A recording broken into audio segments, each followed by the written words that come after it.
Hi, I'm Brian Hershey, and I am the author of the book Forgotten Sin.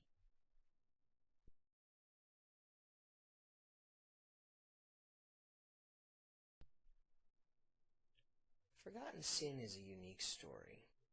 We follow the character by the name of Dr. Maya Bishop, who is a Cambridge University professor of medieval mythology and folklore. However, she's been cursed for over 200 years. And desperate to be free from it and having exhausted all religious avenues, Dr. Bishop actually turns to science. And she hires an animal specialist from Australia by the name of Marcus Holland. Together, they explore some of the mysteries behind this actual curse, but in doing so, they upset the internal balance that's really kept her secret and safe for these past 200 years. And from this, we have an antagonistic force that is relentless in pursuing her for one purpose and one purpose only, and that's to kill her. But what makes this story unique is that there is a built-in sympathy for the actual antagonist. I've caught myself several times saying that if I were the antagonist, I would do the exact same thing.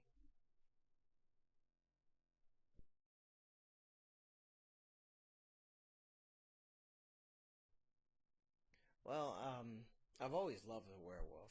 Ever since I was a kid, I've loved the archetype. I always thought as a kid that the werewolf was the coolest monster because it could change forms and things like that. But I shied away from like the popular romance stuff, mainly because there's been too much blending of the two. And so what we have now is, and it's very popular, but we have this archetype of a werewolf where it's glamorized, it's romanticized, it's taken on more of a superhero motif as opposed to the traditional curse.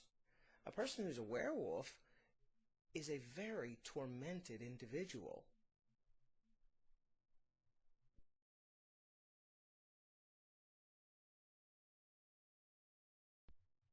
Yeah, I chose to make the protagonist female because it turns the trope upside down. It's a little bit more original. For so long and so often, the werewolf has actually been closely aligned with males. It's almost socially more acceptable in a weird sort of way. So when we have Dr. Bishop, who is highly educated, sophisticated, uh, regarded well by her colleagues, strikingly beautiful, independent, but is capable of incredible violence and has such a dark side to her. It really adds to the uniqueness of the story.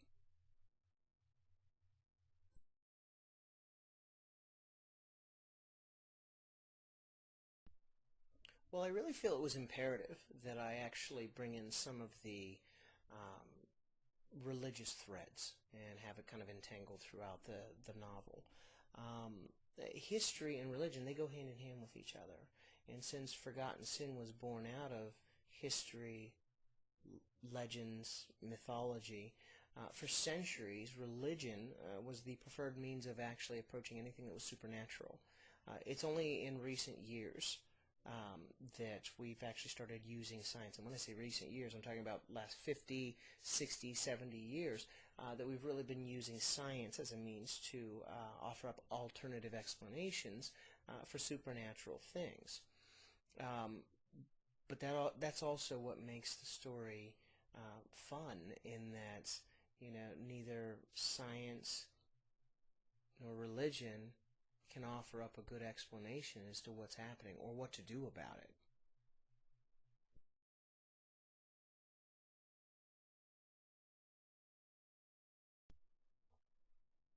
Well, I think the thing that plagued me the most was coming up with good concrete explanations for things like, why the full moon, why silver. The things that I did found through my research, through different legends, and even modern movies and books, a lot of those explanations were very surface level. They were too easy. For example, to say that a werewolf is allergic to silver, that's too easy. And so I really wanted to kind of ground my explanations in things that were not only modern thought, but also did explain it. I wanted the reader to kind of walk away and say, "Oh wow, yeah, that makes sense. Okay, that works." So I really kind of focus on more of that scientific approach, thermodynamics, and really focus on the heat and energy exchanges, and it really does play well within the novel.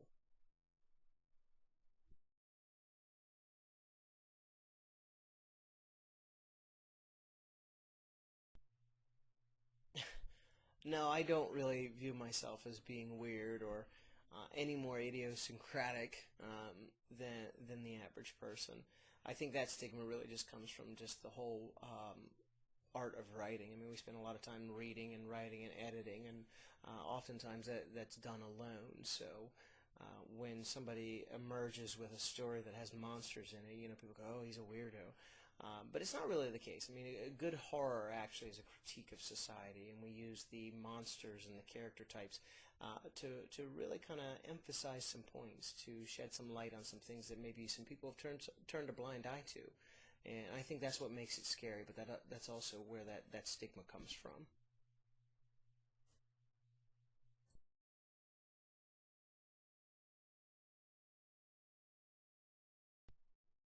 Well, first and foremost, I mean, I want people to come away having enjoyed the book. I want people to say, wow, wow, it was a lot of fun to read, it was a lot of fun. But secondly, I really do want my readers to come away with an image of the werewolf that is no longer glamorous, no longer romanticized, no longer this heroic, like superhero motif.